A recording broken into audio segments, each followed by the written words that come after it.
ഇനി മരണപ്പെട്ടു പോയ ജീവിതകാലത്ത് ഒരാളിൽ നിന്ന് പിരിഞ്ഞു പോയ ഒരു വസ്തുവിനെ, എന്നാലും മരിച്ചതിന് ശേഷം ഒരാളിൽ നിന്ന് ഒരാൾ മരണപ്പെട്ട ഒരു മയ്യത്തിന്റെ ഏതെങ്കിലും കഷ്ണങ്ങളോ അവയവങ്ങളോ ലഭിച്ചാലോ എങ്കിൽ അതിനെ മരിച്ച മനുഷ്യനോട് ചെയ്യേണ്ട ആദരവോടും ബഹുമാനത്തോടും കൂടെ എല്ലാ കാര്യങ്ങളും ചെയ്ത് അതിനെ മറവ് ചെയ്യുകയാണ് വേണ്ടത്. അങ്ങനെ ചില സംഭവങ്ങളൊക്കെ ഉണ്ടായിട്ടുണ്ട്, യുദ്ധം നടക്കുമ്പോഴൊക്കെ ഉണ്ടാകാം. ഒരിക്കൽ മക്കയിൽ ഒരു പക്ഷി കൊണ്ടുവന്ന ഒരു കൈ ഉപേക്ഷിച്ചു. ജമൽ യുദ്ധം നടന്നുകൊണ്ടിരിക്കുന്ന സാഹചര്യം ആളുകൾ അന്വേഷിച്ച് നോക്കുമ്പോൾ അബ്ദുറഹ്മാൻ ബിൻ അത്താബ് ബിൻ ഉസൈദ്, ബഹുമാനപ്പെട്ട അബ്ദുറഹ്മാൻ ബിൻ അത്താബിന്റെ കൈയായിരുന്നു. മോതിരം കൊണ്ട് അതിനെ തിരിച്ചറിയുകയും അതിനെ കുളിപ്പിക്കുകയും അതിനെ മേൽ നമസ്കരിക്കുകയും ചെയ്തു.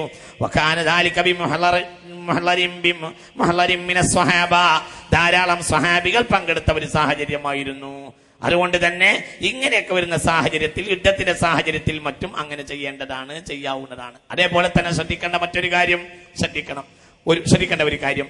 കേട്ടോ, ഇത് പ്രധാനമായി സംഭവിക്കണം. ഒരു വിമാനാപകടമുണ്ടായി. ആ വിമാനത്തെ മുസ്ലിമും ആ വിമാനത്തിന്റെ ഫ്ലൈറ്റിന്റെ ചാർട്ടിൽ നോക്കുമ്പോൾ പാസഞ്ചേഴ്സിൽ മുസ്ലിം കാണുന്നുണ്ട്, അമുസ്ലിം കാണുന്നുണ്ട്. ഡെഡ് ബോഡി നമുക്ക് ലഭിച്ചു. ശ്രദ്ധിക്കണം കേട്ടോ, ആരാണ് മുസ്ലിം ആരാണ് അമുസ്ലിം എന്ന് തിരിച്ചറിയാത്ത സാഹചര്യം വന്നാൽ എല്ലാ കർമ്മം എല്ലാവരുടെ മേലും ചെയ്യേണ്ടതാണ്. ആരാണ് ഇത് മുസ്ലിം അമുസ്ലിം എന്ന് തിരിച്ചറിയാത്ത സാഹചര്യം വന്നാൽ ഇതൊക്കെ ഇന്നത്തെ സാഹചര്യത്തിൽ ഇഷ്ടം പോലെ സംഭവിക്കും. ഉദാഹരണം പറയാം, പൂക്കിപ്പറമ്പ് ബസ് അപകടം, എക്സാമ്പിൾ. കത്തിക്കരിഞ്ഞ് മൃതദേഹം കിട്ടി. ഇതാരുടെ മൃതദേഹമാണ് എന്നൊരു പ്രത്യക്ഷമായ രീതികളൊന്നും അടയാളങ്ങളൊന്നും കാണുന്നുമില്ല. അങ്ങനത്തെ സാഹചര്യങ്ങളൊക്കെ വരും. പ്രത്യേകിച്ച് പെണ്ണുങ്ങളാകുമ്പോൾ മറ്റടയാളങ്ങളൊക്കെ പലപ്പോഴും ഇല്ലാതെയാവും. ആണുങ്ങളാകുമ്പോൾ ഹിത്താന്റെ അടയാളങ്ങൾ ഉണ്ടാവും. ഈ ഹിത്താന്റെ അടയാളങ്ങളും ഈ മാർഗ കല്യാണത്തിന്റെ ഈ അടയാളങ്ങൾ പോലും അതിനുണ്ടാവില്ല. അങ്ങനത്തെ സാഹചര്യമൊക്കെ വരുമ്പോൾ എല്ലാവരുടെ മേലും എല്ലാം ചെയ്യണം. നമസ്കരിക്കുമ്പോൾ ഇങ്ങനെ നിയ്യത്ത് ചെയ്യണം, ഈ കൂട്ടത്തിലെ മുസ്ലിമായ മയ്യത്തിന്റെ മേൽ നമസ്കരിക്കുന്നു എന്ന് നിയ്യത്ത് ചെയ്യണം. അങ്ങനെയാണ് ചെയ്യേണ്ടത്. അത് സ്വാഭാവികമായും വളരെ മനസ്സിലാക്കണം, ശ്രദ്ധിക്കണം. അല്ലാഹുവേ, ഇവർക്ക് നീ പുറത്തു കൊടുക്കുക, ഈ കൂട്ടത്തിൽ മുസ്ലിമീങ്ങളുള്ള ആളുകൾക്ക് നീ പുറത്തു കൊടുക്കണം എന്ന് നിയ്യത്ത് ചെയ്ത് ഈ കൂട്ടത്തിലുള്ള മുസ്ലിമീങ്ങളായ മയ്യത്തിന്റെ മേൽ ഞാൻ നമസ്കരിക്കുന്നു എന്ന് കരുതിയിട്ട് നമസ്കരിക്കണം. പുറത്തു കൊടുക്കാനുള്ള പ്രാർത്ഥന നടക്കുമ്പോഴും മുസ്ലിമീങ്ങളുടെ പേരിൽ എന്ന് മാത്രം ഉദ്ദേശിക്കണം. എന്തുകൊണ്ടെന്നാൽ അള്ളാഹു മുസ്ലിം അല്ലാത്ത ആൾക്ക്, തൗഹീദ് കൊണ്ട് മൊഴിയാത്ത ഒരാൾക്ക് പോലും അവർക്ക് വേണ്ടി പുറത്തലിനെ തേടരുത് എന്നും, ആര് പുറത്തുകൊള്ളിനെ തേടിയാലും അത് കുറ്റകരമാവുകയും അള്ളാഹു പുറത്തു കൊടുക്കുകയും ചെയ്യുകയില്ലെന്ന് വിശുദ്ധ ഖുർആൻ വ്യക്തമാക്കി പറഞ്ഞിട്ടുണ്ട്. അള്ളാഹു നമുക്ക് നാഫിയായ ഇൽമിനെ തരട്ടെ. അങ്ങനെയുള്ള കാര്യങ്ങളൊക്കെ അപ്പൊ എല്ലാവരുടെ മേലും ചെയ്യേണ്ടതാണ്. എന്നിട്ട് മൊത്തം ആളുകളുടെ മേൽ നമസ്കരിക്കുകയും ചെയ്യേണ്ടതാണ്. അതാണ് ശൈലി. ഇനി പ്രധാനമായ ഒരു കാര്യം, ഇന്ന് നമ്മുടെ നാട്ടിൽ നടപ്പുള്ള ഒരു കാര്യമാണ് മയ്യത്ത് നമസ്കരിക്കുന്ന മുമ്പ് കടം ഒരാൾ ഏറ്റെടുക്കുക എന്നുള്ള പരിപാടി. അത് ദീനിലെ അസാസുള്ള ഒരു സംഗതി തന്നെയാണ്. എല്ലാ പള്ളികളിലും ഉണ്ട്. തന്നെ മയ്യത്തിന്റെ കടങ്ങൾ നാൾ ചോദിച്ചാൽ മതി എന്ന് പറഞ്ഞ ശൈലിയുണ്ട്. പക്ഷെ അത് യഖീനാക്കൽ വളരെ അത്യാവശ്യമാണ്. അത് ഏറ്റവും പ്രധാനപ്പെട്ട കാര്യമാണ്. മാത്രമല്ല അത് ഇമാം അതിനെക്കുറിച്ച് അന്വേഷിക്കുകയും പിന്നീടും ഇമാം അയാളെ കുറിച്ച് തെര്യപ്പെടുത്തുകയും ഉണർത്തുകയും ചെയ്യേണ്ട ഇമാമുകൾക്ക് അതിപ്രധാനപ്പെട്ട സുന്നത്ത് പോലെയാണ്. കാരണം പുണ്യ നബി സല്ലല്ലാഹു അലൈഹി വസല്ലം അങ്ങനെ ചെയ്തിട്ടുണ്ട്. കടം ഏറ്റുപോയിട്ടാണ് പോയാൽ പോരാ, ശ്രദ്ധിക്കണം. അത് ഇന്നത്തെ കാലത്താണ് ഏറ്റുപോവാണ്. ആ ഏറ്റുപോയാൽ പൊതിയാവില്ല. അത് പ്രധാനപ്പെട്ട കാര്യവുമാണ്. അങ്ങനെ ചെയ്യുന്ന പ്രധാനപ്പെട്ട അമല. ശ്രദ്ധിക്കോളൂ.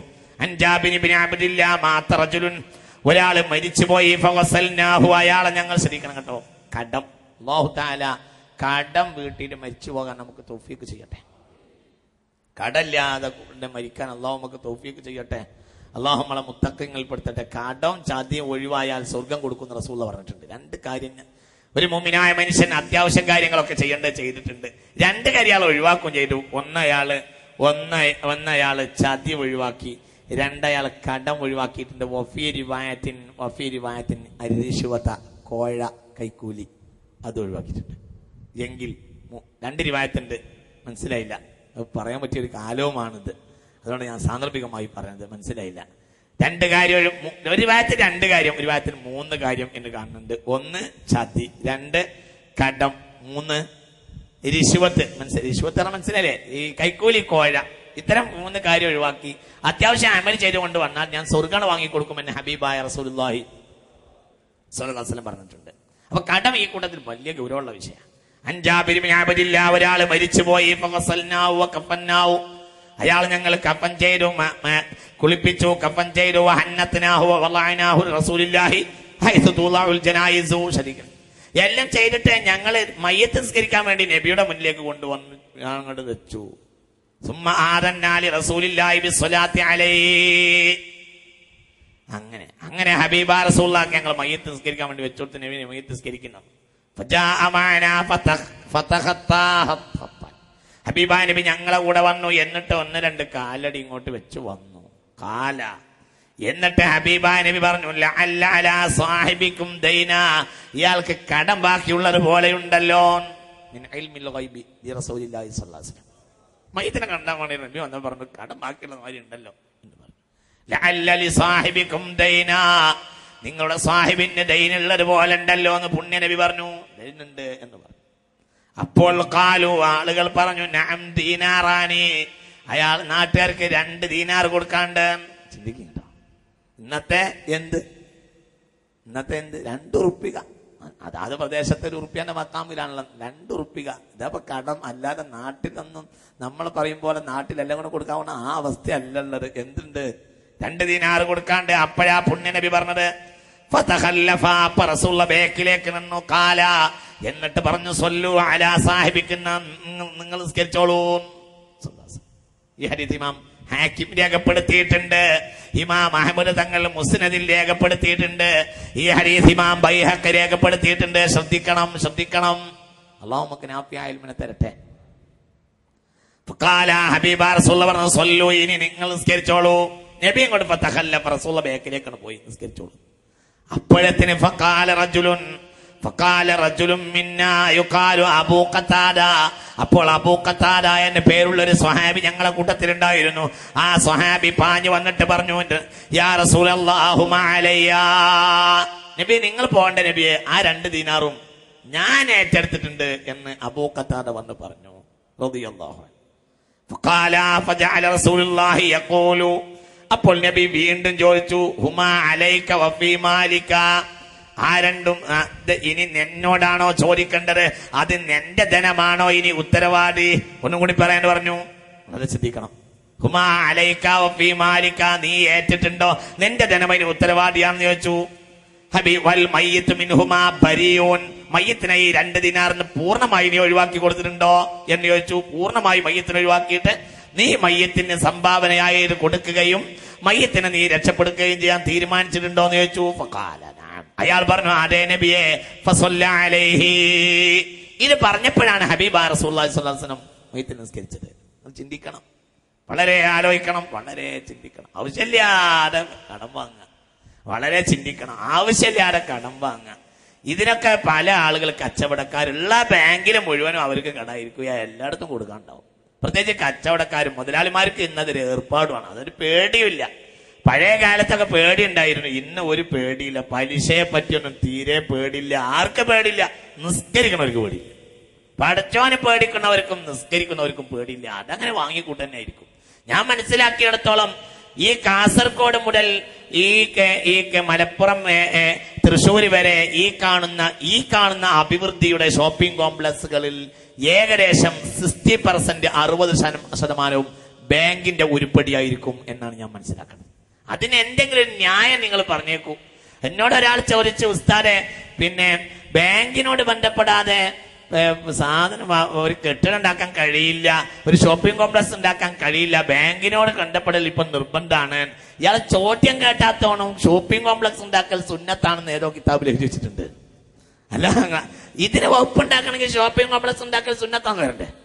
അല്ല, അള്ളാഹു സുന്നത്താണെന്ന് വിധിച്ചിട്ടുള്ള ഒരു കാര്യം നമ്മൾ എങ്ങനെയെങ്കിലും നടപ്പിലാക്കണമെങ്കിൽ അപ്പൊ നിങ്ങൾ ആലോചിക്കണം. ഇത് വളരെ ഗൗരവമായി ചിന്തിക്കണം. ഇത് പ്രാഥമികമായി ഞാൻ പറഞ്ഞു. ഹബീബായ നബി പറഞ്ഞത് ഒന്നുകൂടി ഞാൻ പറയാം.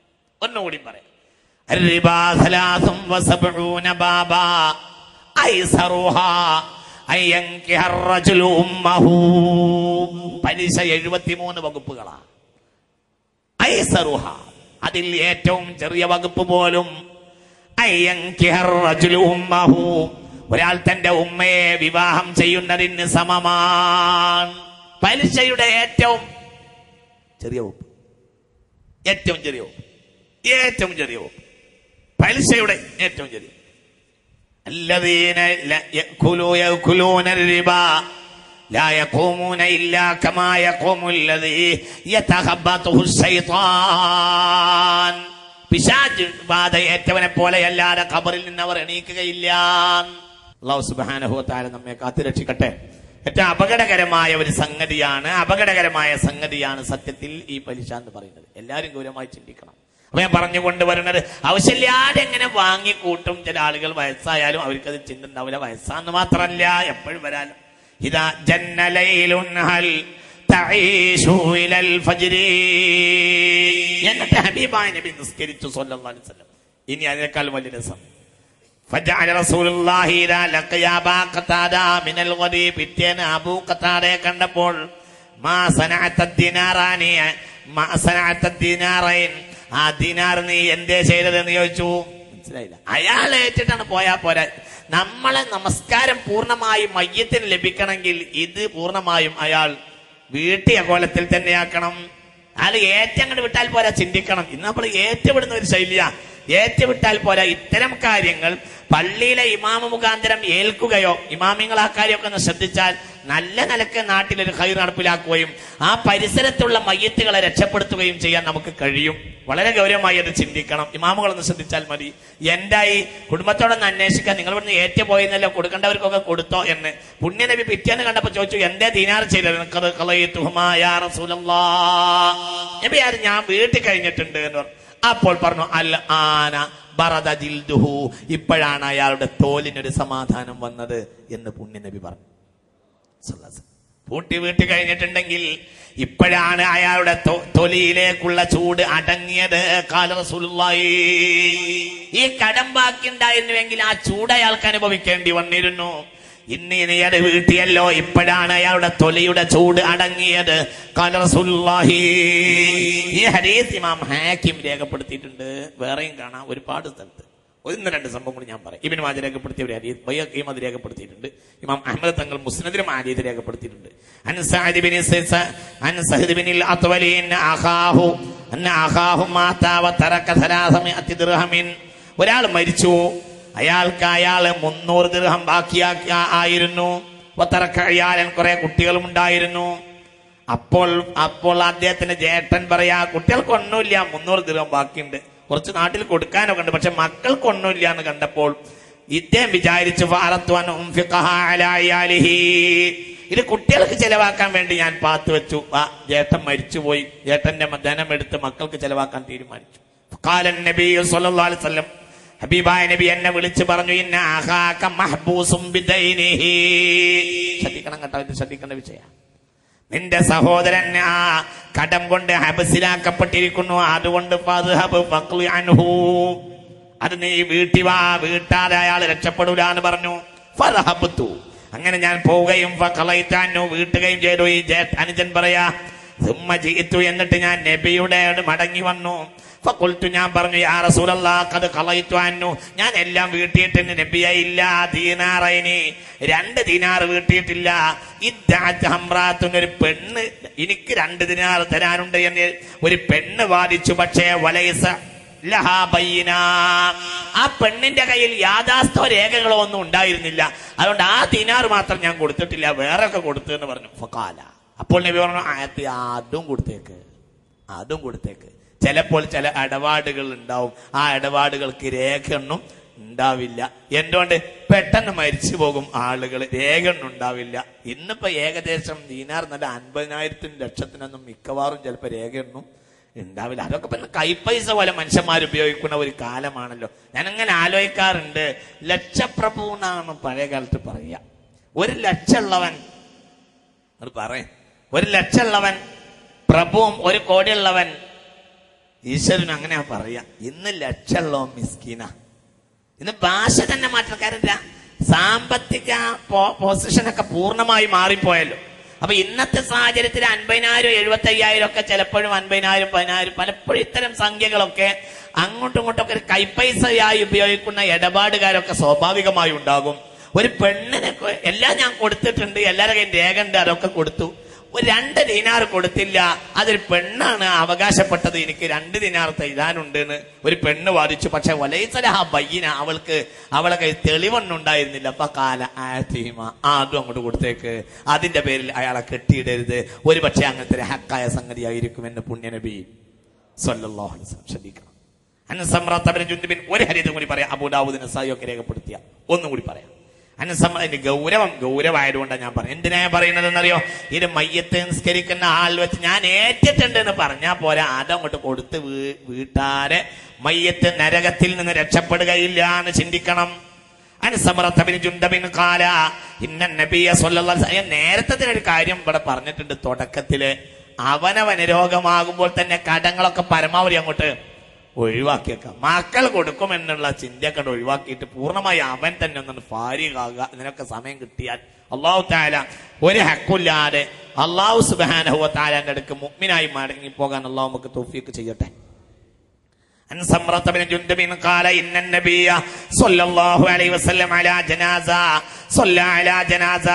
ജനാസയുടെ മേൽ നിസ്കരിച്ചു. എല്ലാം കഴിഞ്ഞപ്പോൾ നബി ചോദിച്ചു ഇവിടെ ഇയാളുടെ ആരെങ്കിലും ഉണ്ടോ? ജനങ്ങൾ മിണ്ടിയില്ല. കുറച്ചു നേരം കഴിഞ്ഞപ്പോൾ ബേക്കിൽ നിന്നൊരാൾ ഇങ്ങനെ തുലി വടിച്ചു പിടിച്ചുകൊണ്ട് ഒരാൾ കയറി വന്നു. അയാളോട് ഹബീബായ നബി പറഞ്ഞു, ഇന്ന ഫുലാനൻ മഅ്സൂറുൻ ബിദൈനിഹി അനിൽ ജന്നാ. ഒരാൾക്ക് സ്വർഗം തന്റെ ഈ കടം കാരണമായി സ്വർഗം തടയപ്പെട്ടിട്ടുണ്ട്.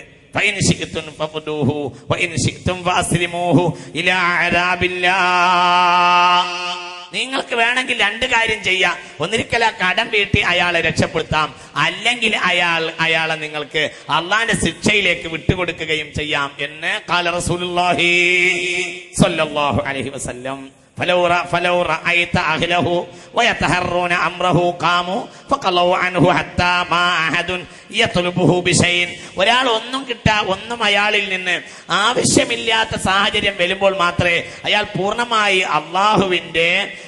അള്ളാഹുവിൽ നിന്ന് രക്ഷപ്പെടുകയുള്ളൂ, അദാബിനെ തൊട്ട് രക്ഷപ്പെടുകയുള്ളൂ എന്ന് ഖാല റസൂലുള്ളാഹി മുസ്തഫായ നബി സല്ലല്ലാഹു അലൈഹി വസല്ലം ആ സ്വഹാബിയെ പഠിപ്പിക്കുകയുണ്ടായി. ഈ കടങ്ങൾ മാത്രമല്ല ചെയ്യേണ്ടത്, മയ്യത്തിന്റെ മേൽ ഇങ്ങനെ കടന്നണ ഇത് മാത്രമല്ല ചെയ്യേണ്ടത്, മയ്യത്തിന്റെ മേൽ ബാക്കിയായിട്ടുള്ള ഹജ്ജ് അത് ചെയ്യാൻ ബാധ്യതയാണ്. മയ്യത്തിന്റെ മേൽ ബാധ്യതയായ ഹജ്ജ് അത് വീട്ടേണ്ടതാണ്. പുണ്യനബിയോട് ആൾ വന്ന് ചോദിച്ചു, നബിയെ എന്റെ ഉമ്മ എന്റെ സഹോദരിക്ക് ഹജ്ജ് ബാധ്യതയുണ്ടായിരുന്നു, പക്ഷെ ഹജ്ജ് വീട്ടാതെ സഹോദരി മരിച്ചുപോയി, ഞാൻ വീട്ടേണ്ടതുണ്ടോ? അപ്പോൾ പറഞ്ഞു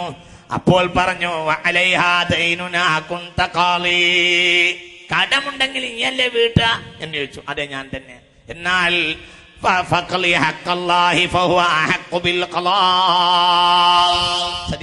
ശ്രദ്ധിക്കേണ്ട വാക്കാണ്. അള്ളാന്റെ കടം ആദ്യം വീട്ടേ, അതാണ് ഏറ്റവും ആദ്യം വീട്ടേണ്ടതെന്ന് ഖാല റസൂലുള്ളാഹി. വലിയ വലിയ മുലാളിമാരായിരിക്കും, പക്ഷേ അവർക്ക് ഇന്ന് മുലാളി എന്ന് പറയേണ്ട ആവശ്യമില്ല. ഒരു ഹജ്ജിന് പോകേണ്ട ബാധ്യത ഇല്ലാത്ത ആളൊക്കെ ഇന്ന് സമൂഹത്തിൽ വളരെ കുറവാണ്. എല്ലാവർക്കും ഏകദേശം ആ ബാധ്യത ഉണ്ടെന്ന്. ഏകദേശം ഇന്ന് ബാധ്യത ഇല്ലാത്ത ആളുകൾ കുറവാ. ആ ബാധ്യത ബാക്കി വെച്ചുകൊണ്ട് ചില ആളുകൾ മരിച്ചു പോകും. അവർക്കാകട്ടെ അള്ളാഹുവിന്റെ കോടതിയിൽ അയാളുടെ ധനം ഇവിടെ ബാക്കിയുണ്ട് താനും. അതിനോട് അത്തരം കാര്യങ്ങൾ വീട്ടേണ്ടതാണ്, നോമ്പ് വീട്ടേണ്ടതാണ്. ശ്രദ്ധിക്കണം. അബൂദാവൂദ് രേഖപ്പെടുത്തിയ ഒരു ഹദീസ്. ഒരു പെണ്ണ് സമുദ്രയാത്ര ചെയ്യുകയായിരുന്നു. സമുദ്രം കപ്പൽ കാറ്റിലും കോളിലും പെട്ടപ്പോൾ പെണ്ണ് നേർച്ചയാക്കി രക്ഷപ്പെട്ട് കരയിലെത്തിയാൽ 1 മാസം നോമ്പ് നോൽക്കാം. എന്നാൽ രക്ഷപ്പെട്ട് വന്നു. ഫലം തസും ഹത്താ മാത്തത്തെ കടന്നും വീട്ടില്ല. ഹത്താ മാത്തത്തെ പെണ്ണും മരിച്ചു. അപ്പോൾ ആ കുടുംബത്തിൽ ഒരു പെണ്ണ് പുണ്യനബിയുടെ അരികിൽ വന്നു. ഫഖാല റസൂലുള്ളാഹി, പുണ്യനബിയോട് ചോദിച്ചു. നബിയോട് ഈ സംഭവ കാലത്തിൽ റസൂലുള്ളാഹി പുണ്യനബിയോട് പറഞ്ഞു, ഹബീബായ നബിയോട് പറഞ്ഞപ്പോൾ പുണ്യ നബി ലൗകാന അലൈഹാ ദൈനുൻ അകുൻത തഖ്ലീനഹു, ആ പെണ്ണിന് കടമുണ്ടെങ്കിൽ നീയല്ലേ വീട്ടുകാന്ന് ചോദിച്ചു. കാലത്തിനാം, അത് ഞാൻ വീട്ടുമെന്ന് പറഞ്ഞു. ഫഖാല, ഒരു മാസം നേർച്ചയുടെ കടം വീട്ടാനുണ്ട്, നേർച്ചയായി ഒരു മാസം നോമ്പ് നോറ്റിരുന്നു, അത് വീട്ടാരെ മരിച്ചുപോയി എന്ന് പറഞ്ഞപ്പോൾ ഹബീബായ നബി പറഞ്ഞു അത് എത്രയും മയ്യത്തിന്റെ മേൽ ബാക്കിയുള്ള നോമ്പ് വിട്ടുക, മയ്യത്തിന്റെ മേൽ ശ്രദ്ധിക്കുക. അതേപോലെ തന്നെ മയ്യത്തിന്റെ മേൽ ബാക്കിയുള്ള ഹജ്ജ് വീട്ടുക. അതേപോലെ സക്കാത്ത്, അത് വളരെ ചിന്തിക്കണം. സക്കാത്ത് ഇതിൽ ഏറ്റവും ഗൗരവമുള്ള ഒരു വിഷയമാണ്. സക്കാത്ത് ഏറ്റവും ഗൗരവമുള്ള ഒരു വിഷയമാണ്. സക്കാത്ത് കൊടുക്കാത്ത ധനം വളരെ മോശപ്പെട്ട ധനമായി മാറും. അള്ളാഹു നമ്മളെ കാത്ത് രക്ഷിക്കട്ടെ. അതായത് ഒരാൾ മരിച്ചു, എന്നിട്ട് അയാളുടെ അനന്തരാവകാശികൾ അയാളുടെ ഇത്തരം ബാധ്യതകൾ, ചില ബാധ്യതകൾ ശരീരത്തോട് ബന്ധിക്കും. ഉദാഹരണം നമസ്കാരം. ചില ബാധ്യതകൾ ശരീരത്തോടും ബന്ധിക്കും, അയാളുടെ ധനത്തിനോട് ബന്ധിക്കും. ഉദാഹരണം ഹജ്ജ് ശരീരത്തോട് മാത്രമല്ല ധനത്തോടും ബന്ധിക്കും. ശരീരത്തിനോട് ബന്ധിക്കുന്ന അതുപോലെ ധനത്തോട് ബന്ധിക്കും. അതേപോലെ തന്നെയാണ് എന്ത് സക്കാത്ത്. ധനത്തോട് ബന്ധിക്കുന്ന ഏറ്റവും പ്രധാനപ്പെട്ട അമലാണല്ലോ സക്കാത്ത്. ആ സക്കാത്ത് കൊടുത്തു വിട്ടുക എന്നത് എല്ലാവരുടെയും ബാധ്യതയാണ്. അനന്തരാവകാശികൾ ഇല്ലെങ്കിലാണ്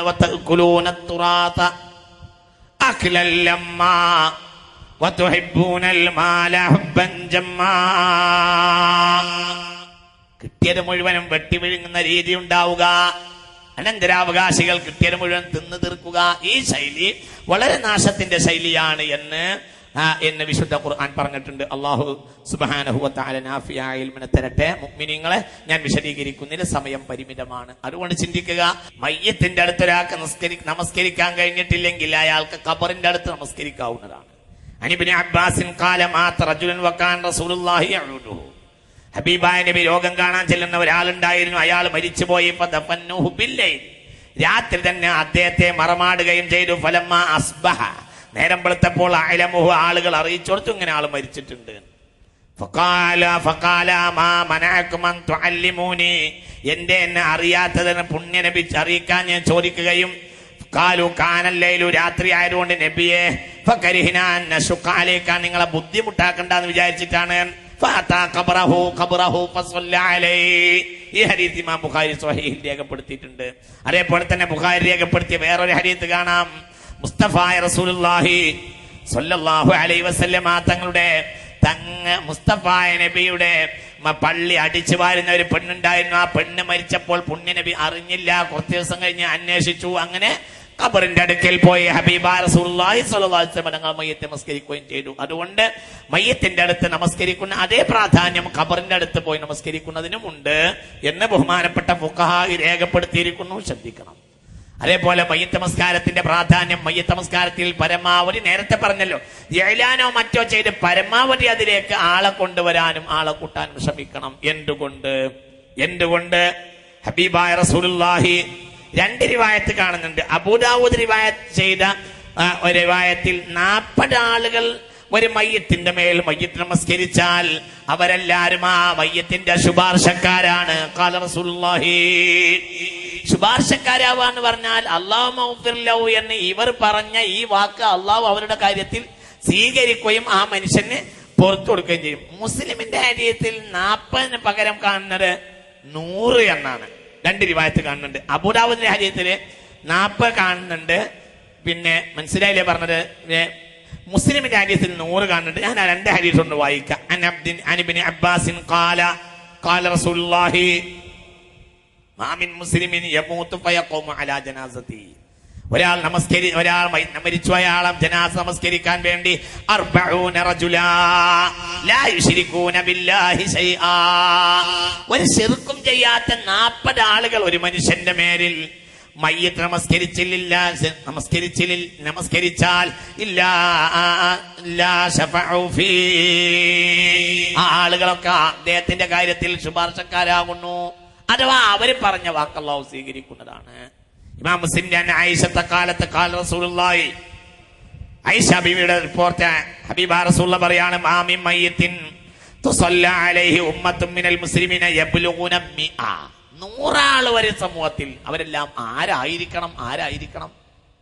മനസ്സിലാവണില്ലേ? ആരായിരിക്കണം?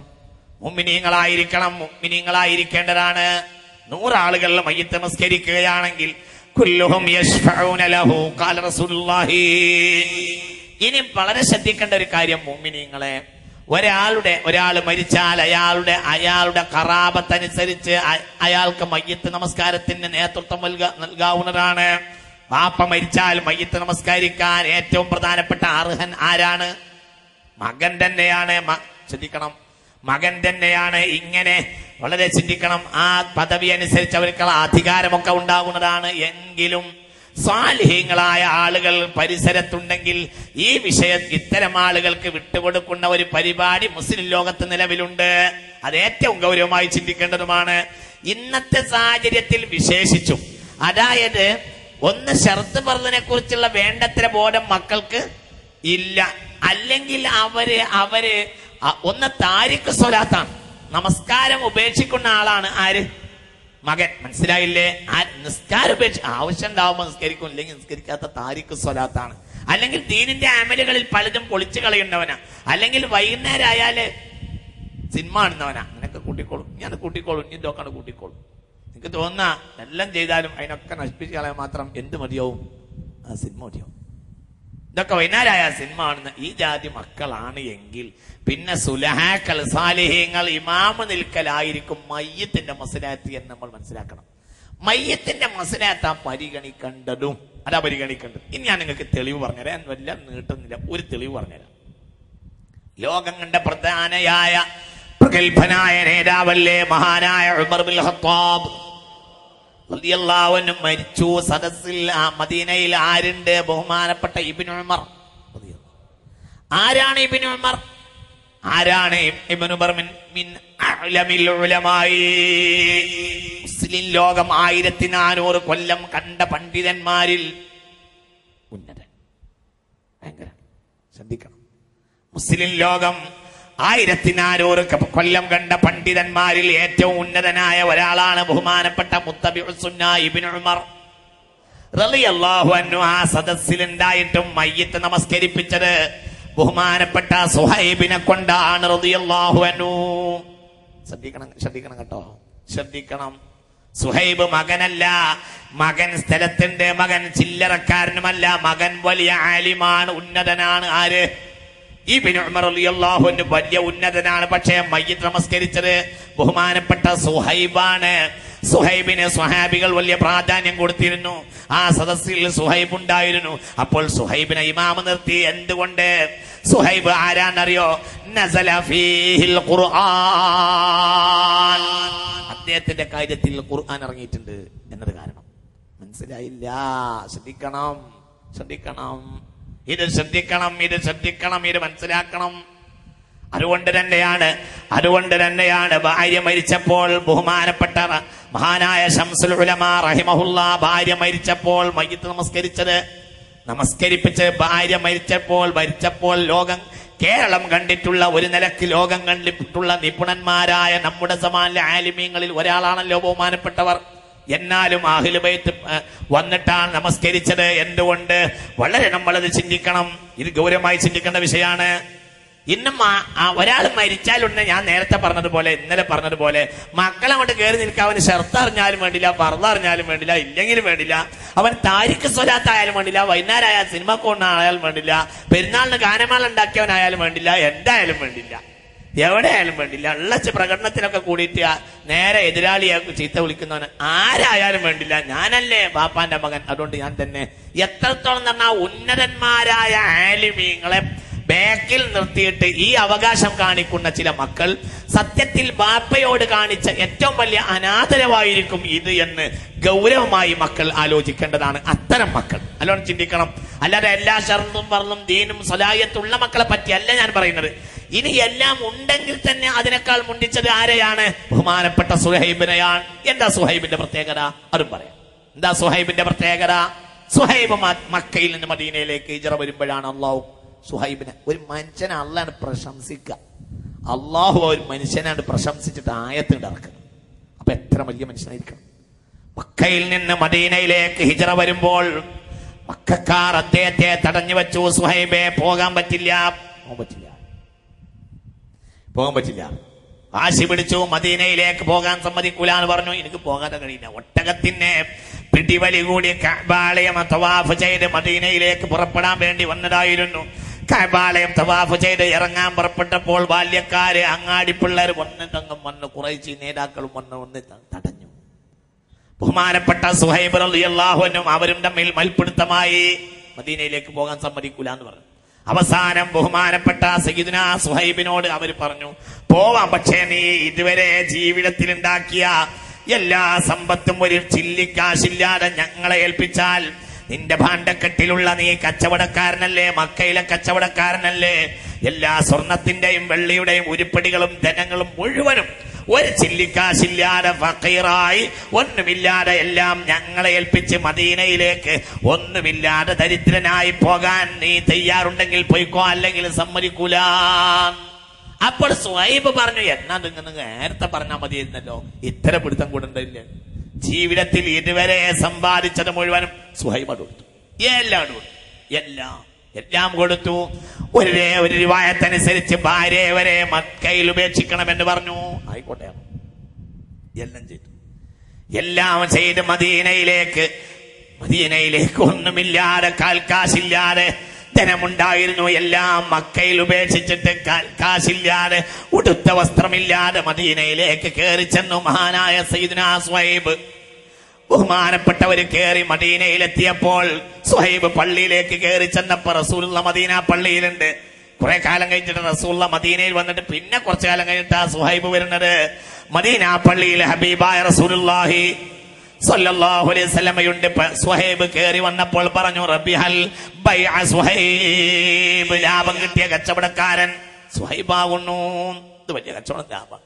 എന്തുകൊണ്ട്? നസല ഫീഹിൽ ആയ നസല ഫീഹിൽ ഖുർആൻ. ഈ മനുഷ്യന്റെ കാര്യത്തിൽ ജിബ്രീൽ ഇപ്പോൾ എനിക്ക് ആയത്ത് തന്നിട്ടുണ്ട്. അതാണ് സൂറത്തുൽ ബഖറ. വമിനൻ നാസി മൻ യശ്രി നഫ്സഹു ഇബ്തിഗാഅ മർളാത്തില്ലാഹ് വല്ലാഹു റഊഫും ബിൽ ഇബാദ്. ഈ ആയത്ത് ഇറങ്ങിയത് സുഹൈബിന്റെ കാര്യത്തിലാണ്. വമിനൻ നാസ്, മനുഷ്യരിലുണ്ട് ചില ആളുകൾ, യശ്രീ നഫ്സഹു, അവര് സ്വന്തം ശരീരം പോലും കച്ചവടം ചെയ്യും. ഇബ്തിഗാഅ മർളാത്തില്ലാഹ്, അവരെ ശരീരം വരെ അവര് അള്ളാഹ്ക്ക് വേണ്ടി വിൽക്കാൻ തയ്യാറാകും. അള്ളാന്റെ പൊരുത്തത്തിന് വേണ്ടി ചാടിയാണ്ട് വിറ്റു. ഒന്നുമില്ല.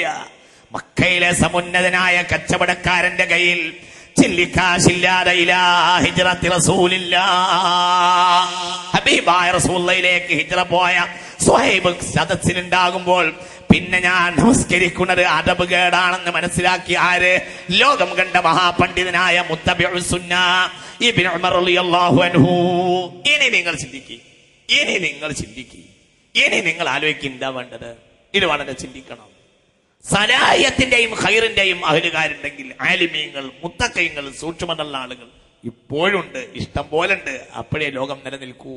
ഇഷ്ടം പോലുണ്ട്. സാലിഹീങ്ങളുടെയും തഖ്വയുടെ ആളുകൾ, പടച്ചോനെ പേടിയുള്ളവര്, മുഅ്മിനീങ്ങൾ, മുത്തഖീങ്ങൾ, അഹ്ലു ബൈത്ത് റസൂലില്ലാഹി.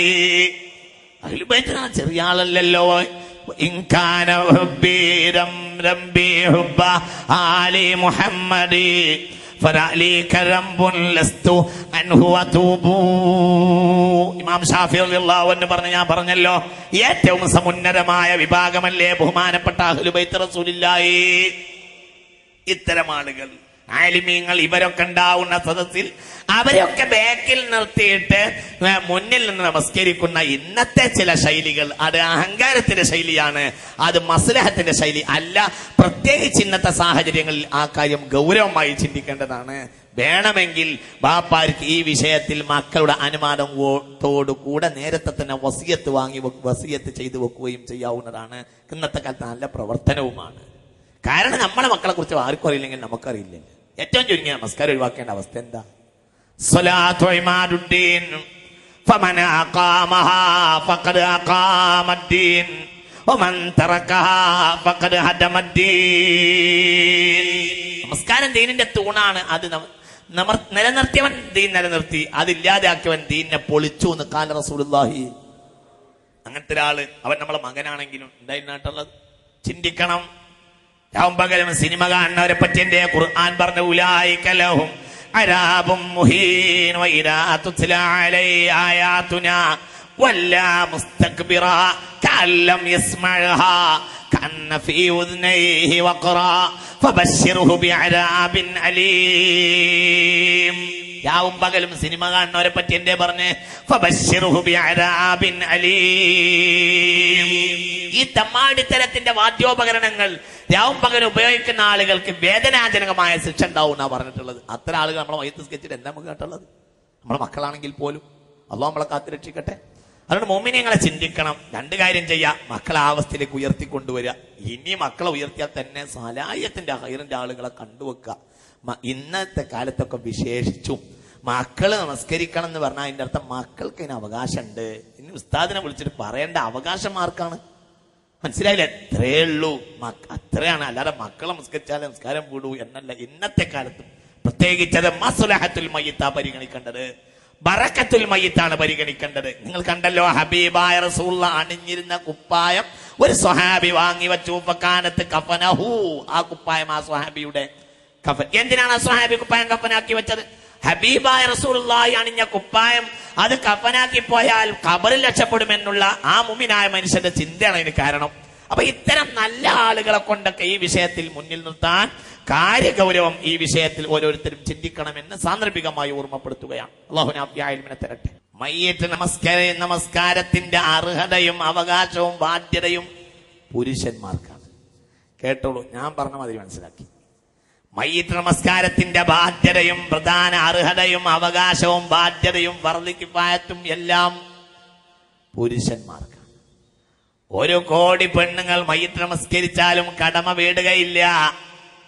ഒരാണ് നമസ്കരിച്ചാൽ കടമ വീടും. വലവും മുമയ്യിസൻ, തമ്മീസുള്ള ഒരു ആൺകുട്ടി ആയാലും മതി. ഇതിലൊന്നും ഫുഖഹാഇന് തർക്കമേ ഇല്ല. മനസ്സിലായില്ല? ബാധ്യത ആർക്കാണ്? മനസ്സിലാവുന്നുണ്ട്? ഞാൻ പറയും പോലെ മനസ്സിലാക്കണം, ശ്രദ്ധിക്കണം. 1 കോടി എന്നൊക്കെ പറഞ്ഞാൽ എനിക്ക് അത്ര എന്റെ വായിൽ ഒടുങ്ങിയതുകൊണ്ടാണ്. ഇനി 2 കോടിയാലും വേണ്ടില്ല, ഞാൻ കൂട്ടിക്കോളൂ. ഇത്തരെല്ലാം പെണ്ണുങ്ങൾ നമസ്കരിച്ചാലും ബാധ്യത വീടുകയില്ല. ബാധ്യത വീടണമെങ്കിൽ ആര് നമസ്കരിക്കണം? ആണ് നമസ്കരിക്കണം. ആണുണ്ടാകുമ്പോൾ പെണ്ണ് നമസ്കരിച്ചാൽ കടമ വീടുകയില്ല. ആണില്ലെങ്കിൽ പെണ്ണ് നമസ്കരിച്ചാൽ കടമ വീടുകയും ചെയ്യും. അതുകൊണ്ട് പെണ്ണിനും നമസ്കരിക്കാമെന്ന് വരുന്നു. കടമ വീടണമെങ്കിൽ ആണ് നമസ്കരിക്കണം, ശ്രദ്ധിക്കണം.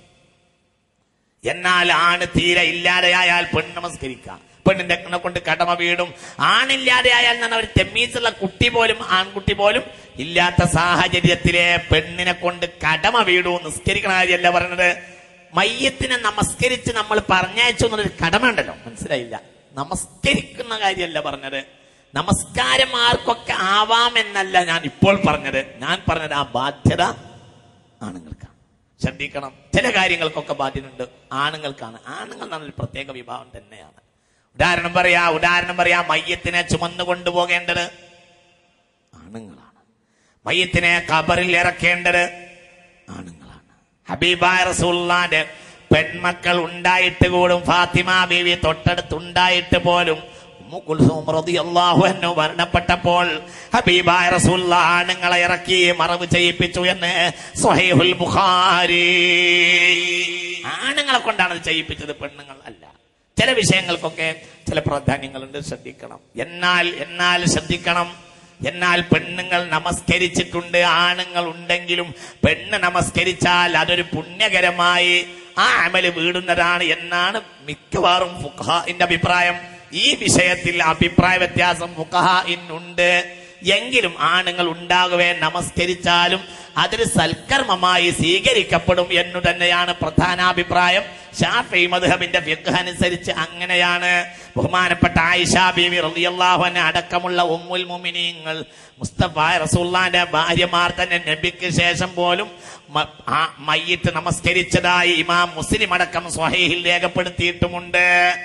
ആര് നമസ്കരിച്ചു? ആയിഷ ബീവി. ആരാ ആയിഷ ബീവി? ആലിമത്തുൽ ഉലമാഇ, ആലിമീങ്ങളുടെ ആലിമാണ് ബഹുമാനപ്പെട്ട മഹദിയായ ആയിഷ ബീവി റളിയല്ലാഹു അൻഹ. ശ്രദ്ധിക്കണം. ലമ്മാ തുവഫിയ സഅദ് ബിൻ അബി വഖാസ് അർസല അസ്വാജുൻ നബി സ്വല്ലല്ലാഹു അലൈഹി വസല്ലം. സഅദ് ബിൻ അബി വഖാസ് മരണപ്പെട്ടപ്പോൾ നബിയുടെ ഭാര്യമാരെല്ലാരും പറഞ്ഞയച്ചു, ജനാസയെ അവരിലേക്ക് കൊണ്ടുവരാൻ വേണ്ടി പറഞ്ഞു. ഫയുസല്ലീന അലൈഹി, അങ്ങനെ ഭാര്യമാർ, നബിയുടെ ഭാര്യമാർ ഉമ്മഹാത്തുൽ മുഅ്മിനീൻ അവരവരുടെ വീടുകളിൽ നിൽക്കുകയും എന്നിട്ട് സഅദ് ബിൻ അബീ വഖാസ് റളിയല്ലാഹു അൻഹുവിന്റെ ജനാസയെ അവരെ വീട്ടിന്റെ അടുത്തേക്ക് കൊണ്ടുപോയി കൊടുക്കുകയും ഫയുസല്ലീന അലൈഹി ഹബീബായ റസൂലുള്ളാഹിന്റെ ഭാര്യമാർ ബഹുമാനപ്പെട്ട സഅദ് ബിൻ അബീ വഖാസ് റളിയല്ലാഹു അൻഹുവിന്റെ പേരിൽ നമസ്കരിക്കുകയും ചെയ്തു. ഇമാം മുസ്ലിം തന്റെ സ്വഹീഹിൽ ഈ വിഷയം രേഖപ്പെടുത്തിയിട്ടുണ്ട്. പെണ്ണുങ്ങൾക്ക് നമസ്കരിക്കാം. പക്ഷേ ഗൗരവമായി ചിന്തിക്കേണ്ട ഒരു കാര്യം, പെണ്ണുങ്ങൾക്ക് നമസ്കരിക്കാൻ വേണ്ടിയിട്ട് ഇന്ന് രണ്ട് ശൈലി ഈ വിഷയത്തിൽ കാണുന്നുണ്ട്. ഒന്ന്, അതൊരു പ്രധാനപ്പെട്ട കർമ്മമായി മയ്യിത്തിനെ അതിന്റെ പേരിൽ നേരം വൈകിക്കുക. അത് മോശപ്പെട്ട ഒരു പ്രവർത്തനമാണ്.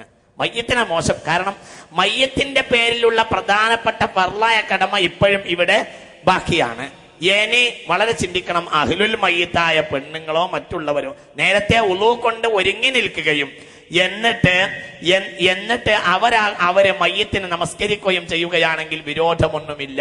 ഏറ്റവും നല്ല ഒരു കാര്യം, ആ കൂട്ടത്തിൽ ഫർള് വീട്ടുന്ന ഒരു പുരുഷൻ കൂടി ഉണ്ടായിരുന്നാൽ അതുവഴി ഫർള് വീടുകയും അവരുടെ നമസ്കാരങ്ങൾ പുരുഷനോട് കൂടെ ഒരു സുന്നത്തായ അമലായി അവർ സംഭവിപ്പിക്കുകയും ചെയ്യും. ഏതായാലും ശാഫിഈ ഫിഖ് അനുസരിച്ച് മയ്യിത്ത് നമസ്കാരം സ്ത്രീകൾ നിർവഹിക്കുന്നത് ഹറാമാണെന്ന് പറയാനുള്ള ന്യായമൊന്നുമില്ല. വളരെ ഗൗരവമായി ചിന്തിക്കേണ്ട ഒരു വിഷയമാണ് ഇത്. വളരെ ഗൗരവമായി നമ്മൾ മനസ്സിലാക്കേണ്ട ഒരു സംഗതിയാണ്. എന്നാൽ ഇത്തരം കാര്യങ്ങളെ ആവശ്യമുള്ളതും ആവശ്യമില്ലാത്തതും പെരുമ്പറ കൊട്ടിയ സമൂഹത്തിൽ ദോഷങ്ങൾ ഉണ്ടാക്കുന്ന രീതി അടുത്ത കാലഘട്ടത്തായി മുസ്ലിമീങ്ങളിൽ വന്നിട്ടുണ്ട്. അത് ചില സംഘടനകളുടെ ഇടപാടുകൾ കൊണ്ട് മാത്രമാണ് എന്നും ഗൗരവമായി നമ്മൾ മനസ്സിലാക്കേണ്ടതാണ്. അതൊരു പ്രധാനപ്പെട്ട കർമ്മമാണെന്ന് കരുതിയിട്ട് അതിന്റെ പേരിൽ മയ്യത്തിനെ അവിടെ തളച്ചിടുകയും ആളുകൾ അതിന്റെ പുറത്ത് കാത്തു നിൽക്കുകയും എല്ലാം കഴിഞ്ഞു, കഫൻ കഴിഞ്ഞു, കുളിപ്പിക്കൽ കഴിഞ്ഞു, കഫൻ കഴിഞ്ഞു, ഇനി പെണ്ണുങ്ങൾ നമസ്കരിക്കട്ടെ എന്ന് വിചാരിച്ചിട്ട് അങ്ങനെ ആളുകൾ കാത്തു നിൽക്കുക. എത്രത്തോളം ഫർള് ഇതുകൊണ്ട് വീടൊന്നുമില്ല. ഇത് അത്രമേൽ പ്രധാനപ്പെട്ട ഒരു കാര്യവുമല്ല. രണ്ടാമതായി ഗൗരവമായി ചിന്തിക്കേണ്ടത്, ഈ മയ്യിത്ത് നമസ്കാരത്തിനെ എത്രയും പെട്ടെന്നാക്കാൻ ബഹുമാനപ്പെട്ട ശറഅ് കൽപ്പിച്ചിട്ടുമുണ്ട്. ഏതുപോലെ ഗൗരവമായി നമ്മൾ മനസ്സിലാക്കണം. ഇന്നലെ ഞാൻ നിങ്ങളോട് പറഞ്ഞല്ലോ, മയ്യിത്ത് നമസ്കാരത്തിൽ ഈ ദുആഉൽ ഇഫ്തിതാഹായ വജ്ജഹത്തുനെ വരെ ഒഴിവാക്കിയിട്ടുണ്ട്. എന്തുകൊണ്ട്? ഹാളിറായ മയ്യിത്തിനെ എത്രയും പെട്ടെന്ന് മറവ് ചെയ്യാൻ വേണ്ടി. ഇത്തരം കാര്യങ്ങളൊക്കെ യോജിക്കുകയാണെങ്കിൽ മയ്യിത്തിന് സ്ത്രീകൾക്ക് നമസ്കരിക്കാവുന്നതാണ്. പുരുഷൻ അവരെ കൂട്ടത്തിൽ ഉണ്ടാകുമ്പോൾ ആ കടമ വീടുകയും ചെയ്യുന്നതാണ്. മാത്രല്ല, ശഫാഅത്തിന്റെ അധികാരം എല്ലാവർക്കും ഉണ്ടല്ലോ. അല്ലാഹു മഗ്ഫിർ ലഹു എന്ന് ഇവർ പറഞ്ഞാലും അതൊരു സുന്നത്തായ സൽക്കർമ്മമായി അല്ലാഹു സ്വീകരിക്കുകയും അവരെ ശുപാർശ അംഗീകരിക്കപ്പെടുകയും ചെയ്യും എന്നു തന്നെയാണ് പ്രധാന അഭിപ്രായം എന്ന് സാന്ദർഭികമായി ഈ വിഷയത്തിൽ ഓർമ്മപ്പെടുത്തുകയാണ്.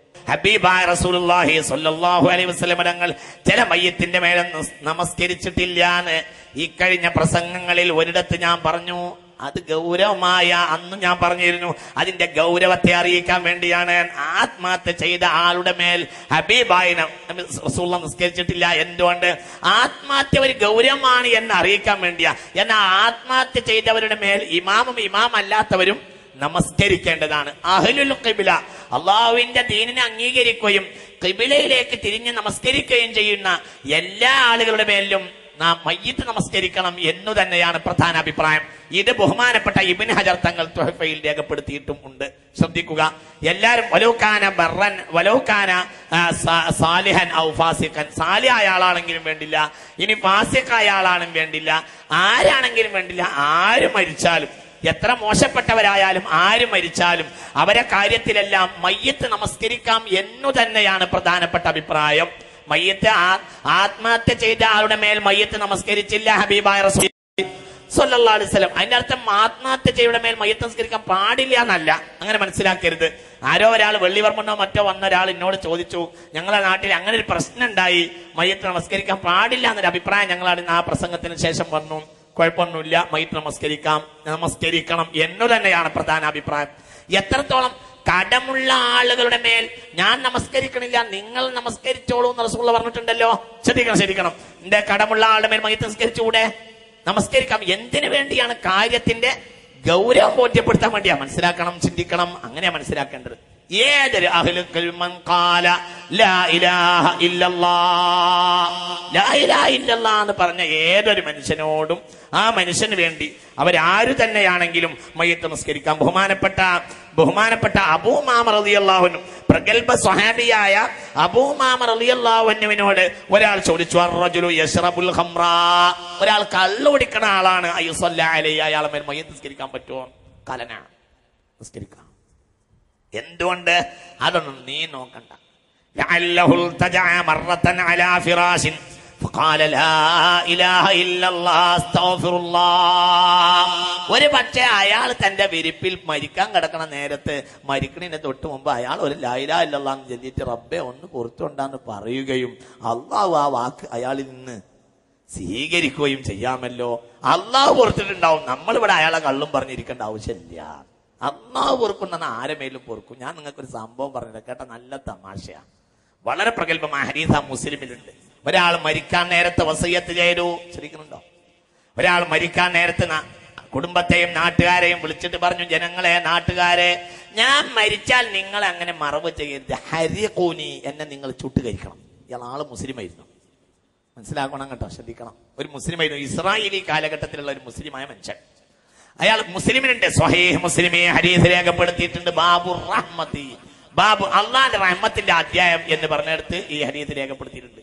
ഒരാൾ മരിക്കാൻ നേരത്തെ ബന്ധുജനങ്ങളോട്, നാട്ടുകാരോട് വസിയത്ത് ചെയ്തു, ജനങ്ങളെ, ഞാൻ മരിച്ചാൽ നിങ്ങൾ എന്നെ മറവ് ചെയ്യരുത്, അങ്ങനെ പെട്ടെന്ന് മറവ് ചെയ്യരുത്. നിങ്ങളെ എന്ത് ചെയ്യണം? നിങ്ങൾ എന്നെ ചൂട്ടുകരിക്കണം. എന്നിട്ട്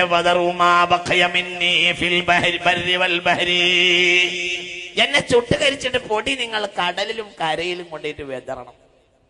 ഒരു സ്ഥലത്ത് മാത്രം ഇടരുത്. എന്തങ്ങനെ പറയണെന്ന് നാട്ടുകാർ ചോദിച്ചോ പറഞ്ഞു, ലൗ അഹദനി റബ്ബി യുഅദിബുനി അദാബൻ ലം യുഅദിബ് അഹദ. എന്നെങ്ങാനും റബ്ബിന്റെ കൈ കിട്ടുകയാണെങ്കിൽ ഈ ലോകത്ത് ആർക്കും കൊടുക്കാത്ത ശിക്ഷയാവും എനിക്ക് തരിക. എന്തുകൊണ്ട്? മാ അമിൽതു ഹസനത്തൻ ഖത്തു, എന്റെ ജീവിതത്തിൽ ഇന്ന് വരെ ഞാനൊരു നന്മയും ചെയ്തിടനില്ല. നല്ല രസമുള്ള ഹദീസ്, മുസ്ലിമിലുണ്ട് ഹദീസ്. അതുകൊണ്ട് റബ്ബിന് പെട്ടെന്ന് പിടുത്തം കിട്ടരുത്. കുറച്ച് കടലിലും കൊണ്ടുപോയിടുക, അത് ചുട്ടുകരിക്കുക. ഇയാൾ പറയാ, ഹബീബായ നബി പറയാണത്. ഒരാൾ അങ്ങനെ വസിയത്ത് ചെയ്തു. ഇയാൾ വസിയത്തല്ലേ, ജാഹിലിയ കാലവുമാണല്ലോ. ആള് മുസ്ലിമെ തന്നെ, ഏതൊരു നബിയെ കൊണ്ട് വിശ്വസിച്ച ആളാണ്. അങ്ങനെ അയാൾ മരിച്ചപ്പോൾ ഫഹറഖു, നിങ്ങൾ ഇയാളെ ചുട്ടുകരിച്ചു. വദറു മാ ബഖയ മിൻഹു ഫിൽ ബർരി വൽ ബഹരി, അയാളെ ഡെഡ് ബോഡി ചുട്ടുകരിച്ചിട്ട് കുറെ കടലിലും കുറെ കരയിലും ഒക്കെ കൊണ്ടുപോയിട്ട് കൊണ്ട് വെതറി. എന്തുണ്ടായി? ഇയാൾ പാവം വിവരമില്ലാത്ത ആളായത് കൊണ്ടാണ്. അള്ളാഹു അയാളുടെ ശരീരം കരയിൽ നിന്നും കടലിൽ നിന്നും യോജിപ്പിച്ച്, കടലിലോടും അയാളെ തടിയും കൊണ്ട് കൊണ്ടാന്ന് പറഞ്ഞു. അയാൾ അള്ളാന്റെ കോടതിയിൽ അള്ളാഹു ഹാജരാക്കി. ആദ്യം അയാളോട് അള്ളാഹു ഇങ്ങനെ ചോദിച്ചു. ഒന്നാം ചോദ്യം തന്നെ ഇതാണ്, ലിമാ ഔസൈത മാ ഔസൈത, എന്റെ ഇപ്പൊ അങ്ങനെ ഒരു വസിയത്ത് എന്ന് ചോദിച്ചു. എന്തിനാ അങ്ങനെ ഒരു വസിയത്ത് ചെയ്തത്? അയാൾ പറഞ്ഞു, മിൻ ഖശിയതിക യാ റബ്ബി, അല്ലാഹുവേ, നിന്നോടുള്ള പേടി തന്നെ, എന്നെ പേടിച്ചിട്ടാണ് ഞാൻ അങ്ങനെ വസിയത്ത് ചെയ്തത്. അപ്പോൾ അള്ളാഹു പറഞ്ഞു, ഗഫർതു ലക ഫദ്ഖുലിൽ ജന്നത ബിഗൈരി ഹിസാബ്.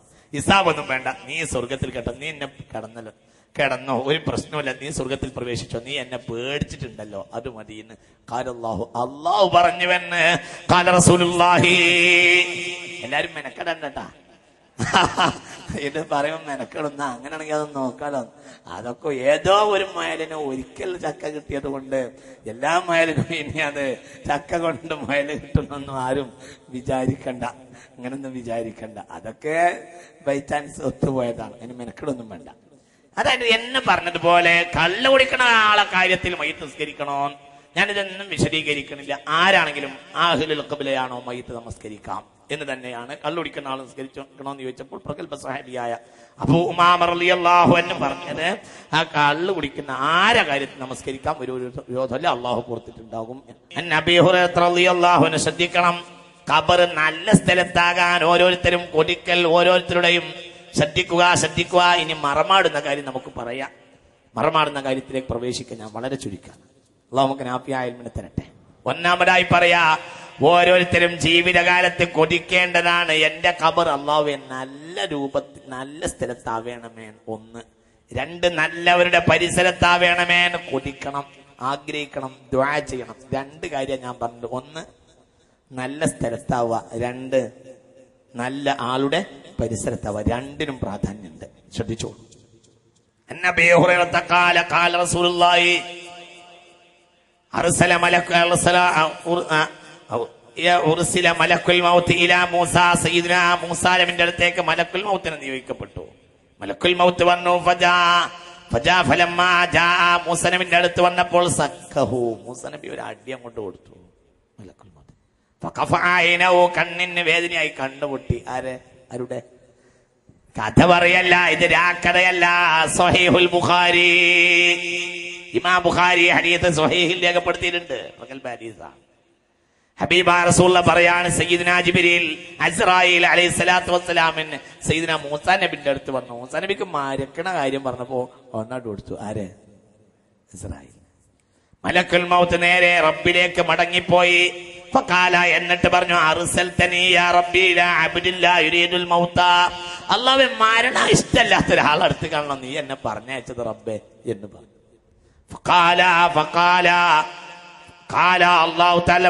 അല്ലാഹു തആല പറഞ്ഞു ഹബീബ നബി പറയാണ്, ഫറദ്ദല്ലാഹു ഇലൈഹി ഐനഹു, കണ്ണൊക്കെ അല്ലാഹു തആല നന്നാക്കി കൊടുത്തു.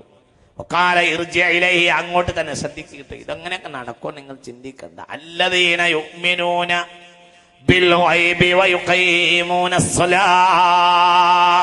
കലിമത്ത് ഷഹാദത്ത് ചൊല്ലിയ ഏതൊരു മനുഷ്യൻ മരിച്ചാലും മയ്യിത്ത് നമസ്കരിക്കണം എന്ന് പറഞ്ഞു. എന്നാൽ ബിദ്അത്തുകാരുടെ മയ്യിത്ത് നമസ്കരിക്കരുത് എന്ന് പറയുന്നുണ്ടല്ലോ. ശ്രദ്ധിക്കുക, ബിദ്അത്തുകാരുടെ മയ്യിത്ത് നമസ്കരിക്കാവുന്നതാണ്. ഇതാണ് മദ്ഹബിലെ പ്രധാനപ്പെട്ട അഭിപ്രായം. ലിങ്ക് താഴെ ബിദ്അത്തിഹി, മരിക്കുന്നതോടുകൂടെ അയാളുടെ ബിദ്അത്ത് അവസാനിച്ചു എന്നതാണ് കാരണം. ബിദ്അത്തുകാരനെ തുടങ്ങി നമസ്കരിക്കുന്നിടത്താണ് ഒന്ന് ഉപ്പുമാങ്ങ എന്ന് പറഞ്ഞാൽ കുന്തം എന്ന് മനസ്സിലാക്കരുത്. എന്താ പറഞ്ഞെന്ന് മനസ്സിലാക്കണം. പറഞ്ഞതല്ല വേറൊന്ന് മനസ്സിലാക്കരുത്. മനസ്സിലാക്കുന്നത് പറയാ, പറഞ്ഞത് മനസ്സിലാക്കുക. ബിദ്അത്തുകാരന്റെ മേൽ മയ്യിത്ത് നമസ്കരിക്കാവുന്നതാണ്. ഇതാണ് മദ്ഹബിലെ പ്രധാനപ്പെട്ട അഭിപ്രായം. ശ്രദ്ധിക്കുക, ബിദ്അത്തുകാരന്റെ മേൽ മയ്യിത്ത് നമസ്കരിക്കാവുന്നതാണ്. ഇതാണ് മദ്ഹബിലെ പ്രധാനപ്പെട്ട അഭിപ്രായം. ബിദ്അത്തുകാരനെ തുടർന്ന് നമസ്കരിക്കും പോലെയല്ല ബിദ്അത്തുകാരന്റെ മേൽ മയ്യിത്ത് നമസ്കരിക്കുന്നത്. ശ്രദ്ധിക്കണം, ഞാൻ വിശദീകരിക്കുന്നില്ല. ഇതൊക്കെ ഇവിടെ കേരളത്തിലെ സമുന്നതരായ ആലിമീങ്ങളുടെ എന്നും സ്ഥിരപ്പെടുത്തിയ സംഗതി, ഞാനത് വിശദീകരിക്കുന്നില്ല. ബിദ്അത്ത് നിസ്സാരമായ കാര്യമായതുകൊണ്ടല്ല, ബിദ്അത്ത് വളരെ ഗൗരവമുള്ള സംഗതി തന്നെയാണ്. പക്ഷേ ബിദ്അത്തുകാരനായ അവൻ മുബ്തദി മാത്രമാണ്, അവൻ കാഫിറല്ല. അവൻ അഹ്ലുൽ ഇസ്ലാമാണ്, മുസ്ലിമാണ്, അഹ്ലുൽ ഖിബ്ലയാണ്. ശ്രദ്ധിക്കണം, അവന്റെ മേൽ മയ്യിത്ത് നമസ്കരിക്കേണ്ടതാണ്, മയ്യിത്ത് നമസ്കരിക്കാവുന്നതാണ്. ലിങ്ക് താഴെ ബിദ്അത്ത്, മരിക്കുന്നതോടുകൂടെ അവന്റെ ബിദ്അത്ത് മുറിഞ്ഞുപോയി. നമ്മൾ ബിദ്അത്തുകാരനോട് സഹകരിക്കാതിരുന്നത് എന്തുകൊണ്ടാണ്? എന്നെങ്കിലും ഇവനൊന്ന് നന്നാവട്ടെ എന്ന് വിചാരിച്ചിട്ടാണ്. ഇനി ഇവന്റെ കാര്യത്തിൽ നന്നാവാവുന്ന വിഷയമൊന്നും ഇല്ല. ഇനി എങ്ങാനെങ്കിലും അള്ളാഹു അയാൾക്ക് പുറത്തു കൊടുക്കട്ടെ എന്ന്. ഫിസ്ക് 2 ജാതിയാണ്. ഒന്ന് അഖീദയിലെ ഫിസ്കും 2 അമലിലെ ഫിസ്കുമാണ്. ഈ 2 ഫാസിഖിനും നരകമുണ്ടായിരിക്കും, എങ്കിലും സ്വർഗവും ഉണ്ടായിരിക്കും. അള്ളാഹു തആല പുറത്തു കൊടുത്താൽ പുറത്തു കിട്ടും, ഇല്ലെങ്കിൽ നരകമുണ്ടായിരിക്കും. ശ്രദ്ധിക്കണം, ഫിസ്ക് തമ്മാടിത്തരം എന്നത് 2 ജാതിയാണ്. ഞാൻ വിശദീകരിച്ചാൽ പിന്നെ നേരം വൈകും. ഫിസ്ക് തമ്മാടിത്തരം 2 ജാതിയാണ്. ഒന്ന് പ്രവർത്തനത്തിലേത്, ഉദാഹരണം ഏതുപോലെ കള്ളുകുടി പോലത്തെ കാര്യങ്ങൾ. എന്നാൽ വിശ്വാസത്തിലെ ഫിസ്കിനാണ് ബിദ്അത്ത് എന്ന് പറയുന്നത്. ബിദ്അത്തിനെ വിശ്വസിക്കുക, ബിദ്അത്തായ പ്രവർത്തനങ്ങൾ ചെയ്യുക. മുബ്തദിഈങ്ങൾ ആ നിലക്ക് ഫാസിഖീങ്ങളാണ്. എന്നാൽ ഈ ഫിസ്കെല്ലാം കള്ളു കുടിക്കുന്നവരുടെ കാര്യത്തിൽ വരെ മയ്യിത്ത് നമസ്കരിക്കാമെന്ന് പറഞ്ഞല്ലോ. എന്തുകൊണ്ട്? അത് കഴിഞ്ഞു. ഇനി അവനോട് ഇതുവരെ നമ്മൾ നിസ്സഹകരിച്ചിട്ടുണ്ട്, നിന്നെ ഞങ്ങൾ അടുപ്പിക്കൂല എന്ന് പറഞ്ഞിട്ടുണ്ട്. എന്തുകൊണ്ട്? ഈ കള്ളുകൂടി അവസാനിപ്പിക്കാൻ വേണ്ടിയാണ്. അവസാനിച്ചു, ഇനി മരിച്ചു, ഇനി ഒന്നുമില്ല, ഇനി നല്ലത് മോമിനിങ്ങൾക്ക് അല്ലാഹു മഗ്ഫിർ ലഹു, അല്ലാഹു അയാൾക്ക് നീ പുറത്തു കൊടുക്കുന്ന പറയലാണ് മദ്ഹബിലെ പ്രധാനപ്പെട്ട അഭിപ്രായം. ഇങ്ങനെയാണ്, സാന്ദർഭികമായി ഓർമ്മപ്പെടുത്തുന്നു. അല്ലാഹു നാഫിയായ ഇൽമിനെ തരട്ടെ. പറഞ്ഞുകൊണ്ടുവരുന്ന ബഹുമാനപ്പെട്ട സയ്യിദുനാ മൂസ അലൈഹിസ്സലാത്തു വസ്സലാമിന്റെ അരികിൽ ബഹുമാനപ്പെട്ട സയ്യിദുനാ ഇസ്രായീൽ അലൈഹിസ്സലാത്തു വസ്സലാം വന്നു മടങ്ങിപ്പോയി തിരിച്ചു വന്നു. അല്ലാഹു മൂസ നബിയോട് പറയാൻ വേണ്ടി ഇസ്രായീലിനെ ഏൽപ്പിച്ചു. ഒരു കാളയുടെ പുറത്തൊരു കൈയിങ്ങനെ വെച്ചിട്ട് അതിൽ എത്ര രോമം ഉൾപ്പെടുമോ അത്രയും കൊല്ലം നിങ്ങൾക്ക് വേണമെങ്കിൽ നൽകാം മൂസ നബിയെ എന്ന്.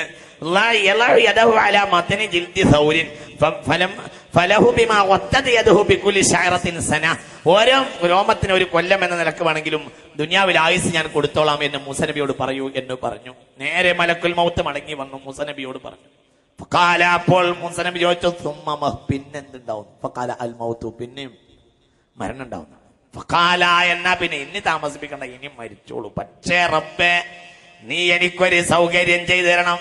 ഫസഅലല്ലാഹ അൻ യുദ്നിയഹു മിനൽ അർളിൽ മുഖദ്ദസതി റംയത ഹജരിൻ. ഞാൻ ബഹുമാനപ്പെട്ട ബൈത്തുൽ മുഖദ്ദസിന്റെ പരിസരത്ത് എന്റെ ഖബറാകാൻ സൗകര്യം ചെയ്യണമേ. സ്വഹീഹുൽ ബുഖാരി. ആരാഗ്രഹിച്ചു? സയ്യിദുനാ മൂസ.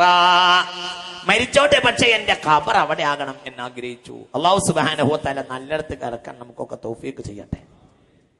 നല്ല കാര്യമാണ് നല്ല ഇടത്തേക്ക് എത്തിച്ചേരുക, നല്ല കാര്യമാണ്. എന്ന് മാത്രമല്ല, നല്ല സ്ഥലത്ത് ഖബറാവുക, നല്ല സ്ഥലത്ത് മരിക്കുക, ഖബറാവുക നല്ല പ്രവർത്തനമാണ്. നല്ല ഉദാഹരണം ഹബീബായ റസൂലുള്ളാഹി യുസ്തഹബ്ബു, കേട്ടോളൂ, യുസ്തഹബ്ബു ത്വലബുൽ മൗതി ഫീ അഹദിൽ ഹറമൈനി. രണ്ട് ഹറമിന്റെ പരിസരത്ത് മരിക്കാൻ ഒരാൾ ജീവിതത്തിൽ ദുആ ചെയ്യൽ സുന്നത്താണ്. ശ്രദ്ധിക്കുക. അല്ലാഹു നമുക്ക് തൗഫീഖ് ചെയ്യട്ടെ. അല്ലാഹു അൽ ഹറമിൽ മക്കി വ ഹറമിൽ മദനി അൻ ഹഫ്സത ഖാലത്. കേട്ടോളൂ, നല്ല രസമുള്ള ഹദീസാണ്. ഹഫ്സ ബീവി പറയാ, സ്വഹീഹുൽ ബുഖാരി, അന്ന ഉമറ ഖാല, ഉമർ ഇബ്നുൽ ഖത്താബ് ദുആ ചെയ്തിരുന്നു, അല്ലാഹുമ്മർസുഖ്നി ഷഹാദ, എന്നെ ഷഹീദായി മരിപ്പിക്കണമേ, ഫീ സബീലിക, നിന്റെ മാർഗത്തിൽ എന്നെ ഷഹീദായി മരിപ്പിക്കണമേ. വജഅൽ മൗതി ഫീ ബലദി റസൂലിക, ഈ മദീനയിൽ തന്നെ മരിപ്പിക്കുകയും ചെയ്യണമേ. രണ്ട് ദുആ. ഒന്ന് ഷഹീദായി മരിപ്പിക്കണം, ഒന്ന് മദീനയിലും മരിപ്പിക്കണം. ഫഖുൽതു, അഫ്സാബി മകള് പറയാണ്, അന്നഹാല, എങ്ങനെ ബാപ്പ രണ്ടും കൂടെ നടക്കുക? ഇത് നമ്മളെ നാടാണ്. യുദ്ധം ഉണ്ടായി ഷഹീദാകണമെങ്കിൽ പുറത്തു പോകണം. നിങ്ങളാവശ്യം ഷഹീദാവുകയും വേണം, അതോടുകൂടെ മദീന തന്നെ മരിക്കും. രണ്ടും കൂടി എങ്ങനെ നടക്കും? ഞാൻ ബാപ്പയോട് ചോദിച്ചു. ഫഖാല, അപ്പോൾ ബാപ്പ എന്നോട് പറഞ്ഞു, യഅ്തീനി അല്ലാഹു ഇൻഷാ അല്ലാഹ്, ഈ രണ്ടും കൂടെ അല്ലാഹു എനിക്ക് ഇൻഷാ അല്ലാഹ് തരും എന്ന് പറഞ്ഞു. ആ രണ്ടും കിട്ടി ആർക്ക്? സയ്യിദുനാ ഉമർ മദീനയുടെ ഹൃദയമായ പരിശുദ്ധ മസ്ജിദുൻ നബവിയിൽ നമസ്കരിച്ചു കൊണ്ടിരിക്കുമ്പോൾ തമ്മാടിയായ ഒരുത്തന്റെ കുട്ടുകൊണ്ട് വീണുപോയി. സയ്യിദുനാ ഉമർ ആഗ്രഹിച്ചു. ഹബീബായ നബി പറയാ, കേട്ടോളൂ, തുബ്രാനി രേഖപ്പെടുത്തി ഹദീസ് ശ്രദ്ധിക്കുക. അൻ ജാബിരിൻ ഖാല ഖാല റസൂലുള്ളാഹി മാ മൻ മാത ഫീ അഹദിൽ ഹറമൈനി ബുഇസ ആമിനൻ യൗമൽ ഖിയാമ. രണ്ടിൽ ഒരു ഹറമിൽ വെച്ച് ഒരാൾ മരിച്ചാൽ അന്ത്യനാളിൽ നിർഭയനായി യാത്രയാക്കപ്പെടുന്നതാണ്. അല്ലാഹു തൗഫീഖ് ചെയ്യട്ടെ. മദീനയിൽ മരിച്ച ആളുകൾക്കുള്ള കാര്യത്തിൽ പറയും വേണ്ട. മദീനയിൽ ആര് മരിച്ചാലും ശഫാഅത്തുണ്ടോ? മദീനയിൽ ആരും മരിച്ചാൽ. മദീന എന്നാൽ ത്വലഅൽ ബദ്റു അലൈനാ മിൻ സനിയാത്തിൽ വദാഇ വജബ ശുക്റു അലൈനാ മദാലില്ലാഹി ദാഇ അയ്യുഹൽ മബ്ഊസു ഫീനാ ജിഅ്ത ബിൽ അംരിൽ മുതാഇ ജിഅ്ത ശറഫ്തൽ മദീന മർഹബാ യാ ഖൈറ ദാഇ യാ നബി യാ റസൂൽ സലാം അലൈക്കും യാ ഹബീബ്.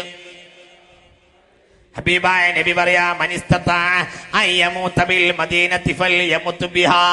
മദീനയിൽ ആർക്കെങ്കിലും മരിക്കണമെന്നുണ്ടെങ്കിൽ മരിച്ചുകൊള്ളൂ. ഫഇന്നി അശ്ഫഉ ലിമൻ മാത ബിഹാ.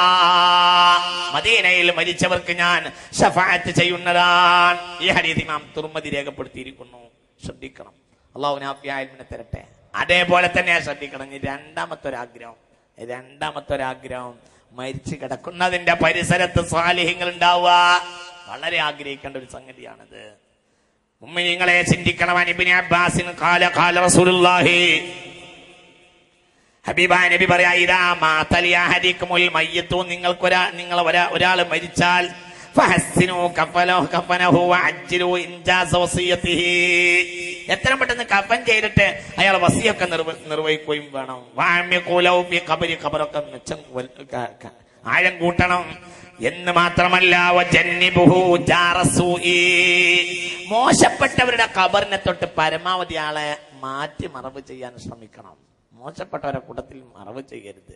എന്തുകൊണ്ട്? ഖീല യാ റസൂലല്ലാഹ്, പുണ്യ നബിയോട് ചോദിക്കപ്പെട്ടു, വഹലിൽ ജാറു സ്വാലിഹു ഫിൽ ആഖിറ, ആഖിറത്തിൽ സാലിഹ്യങ്ങളായ ആൾ അടുത്ത് കടന്നാൽ വല്ല നേട്ടവും ഉണ്ടോ? ഖാല ഹബീബായ നബി പറഞ്ഞു ഹൽ യൻഫഉ ഫിദ് ദുനിയാ, ദുനിയാവിൽ നല്ല ആളുകളുടെ പരിസരത്ത് താമസിച്ചാൽ ഗുണമില്ലേ എന്നതുപോലെയാണ് യൻഫഉ ഫിൽ ആഖിറ ഖാല റസൂലുള്ളാഹി, നല്ല മനുഷ്യന്മാരെ പരിസരത്ത് മരിച്ചു കിടക്കുക. അല്ലാഹു നമുക്ക് തൗഫീഖ് ചെയ്യട്ടെ. നമ്മുടെ നാട്ടിലൊരു നാടൻ ഉപമുണ്ട്, നിന്റെ പരിസരത്ത് ഒരു മരിച്ചു കിടക്കാൻ വരെ പറ്റില്ല എന്ന് പറയും. ഒരു ഉപമുണ്ട്, ഒരു ഉപമാ വാക്കാണ്. നിന്റെ പരിസരത്തൊന്നും മര്യാദയ്ക്ക് മരിച്ചു കിടക്കാൻ വരെ കഴിയില്ലല്ലോ എന്ന ഒരു ഉപമാ വാക്കുണ്ട്. സത്യത്തിൽ അതൊരു ഉപമാ വാക്കാണെങ്കിൽ ഒരു വല്ലാത്ത വാക്കല്ല. നല്ലവനാണെങ്കിൽ നല്ലവരെ കൊണ്ടുള്ള സ്വലാഹിയത്തെ ഖബറിന്റെ ആൾക്ക് ലഭിക്കും. മോശപ്പെട്ടവരാണെങ്കിൽ എന്തുകൊണ്ട് അവർക്ക് ഒരുപാട് തസറുഫാത്ത് അല്ലാഹു നൽകും. അവർക്ക് അല്ലാഹു ദുആഇന്റെ അധികാരം നൽകും. അവരുടെ ശഫാഅത്ത് അല്ലാഹു തആല സ്വീകരിക്കും. ഒരുപാട് നേട്ടങ്ങളുണ്ട് മുഅ്മിനീങ്ങളെ ആരാ? വലക്കും ഫീഹാ മാ തസ്തഹി അൻഫുസുകും വലക്കും ഫീഹാ മാ തദ്ഉൻ നുസുലം മിൻ ഗഫൂരിർ റഹീം. അല്ലാഹു സുബ്ഹാനഹു വ തആല തൗഫീഖ് ചെയ്യട്ടെ.